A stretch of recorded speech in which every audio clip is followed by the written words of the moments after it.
Imagine you're worth over $4 billion. Then one day, you vanish. No press conference, no scandal, no trial. Just a perfectly legal disappearance, thanks to a single line in the U.S. tax code. This isn't a crime, it's a blueprint.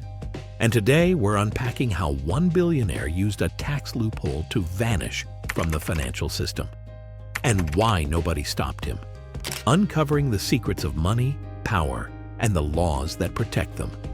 This is John Dorrance III, heir to the Campbell soup fortune. Yes, that Campbell's. The soup your grandma probably still has in her pantry. John grew up in the U.S., inherited a stake in the company, and quietly became a billionaire. But in the 1990s, he did something strange. He gave up his U.S. citizenship, moved to Ireland, and disappeared from the IRS radar. Why?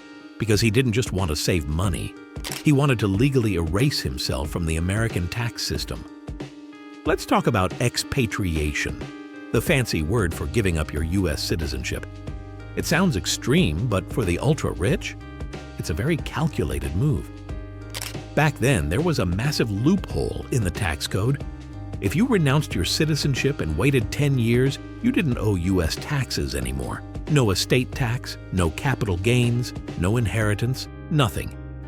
That meant if you timed it right, moved your money offshore, transferred assets to trusts, you could dodge millions, even billions in taxes, completely legally.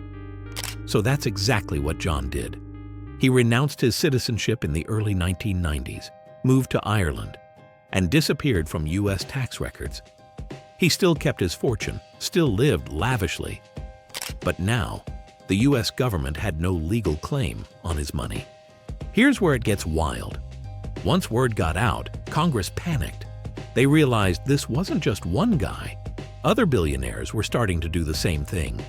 We're talking about names like Kenneth Dart of Dart Container, yes, the solo cup fortune. Tina Turner, who moved to Switzerland and renounced. Eduardo Saverin, Facebook co-founder, who did it right before the IPO. These weren't tax cheats. They were just playing the game better than anyone else. So in response, Congress tried to close the loophole. They passed new laws. The Reid Amendment, 1996, tried to ban ex-citizens from re-entering the U.S. Later, the 2008 HART Act imposed an exit tax on the value of your assets before you leave. But for people like Dorrance, too late. He was already gone, and he didn't break a single law. You might think, okay, cool story, but that was decades ago. Here's the problem. The game has evolved, but it hasn't gone away. Today, wealthy individuals still use dual citizenship to shop for lower tax countries, shift assets into offshore trusts, use foundation loopholes and non-dom rules in countries like Monaco, Singapore, or the UAE. And while the IRS cracks down on middle-class audits, billionaires still have entire legal teams finding new ways to disappear. Financially, that is. So, was John Dorrance a genius? Or just a man with better lawyers? Either way, his story is a masterclass in how the ultra-rich bend the law without breaking it. And that's why we make this channel, to pull back the curtain on how money really works. If you found this fascinating, hit that subscribe button. We've got more stories coming, from secret trusts to real estate empires built on ancient laws. Comment below. Would you ever give up your citizenship to avoid taxes?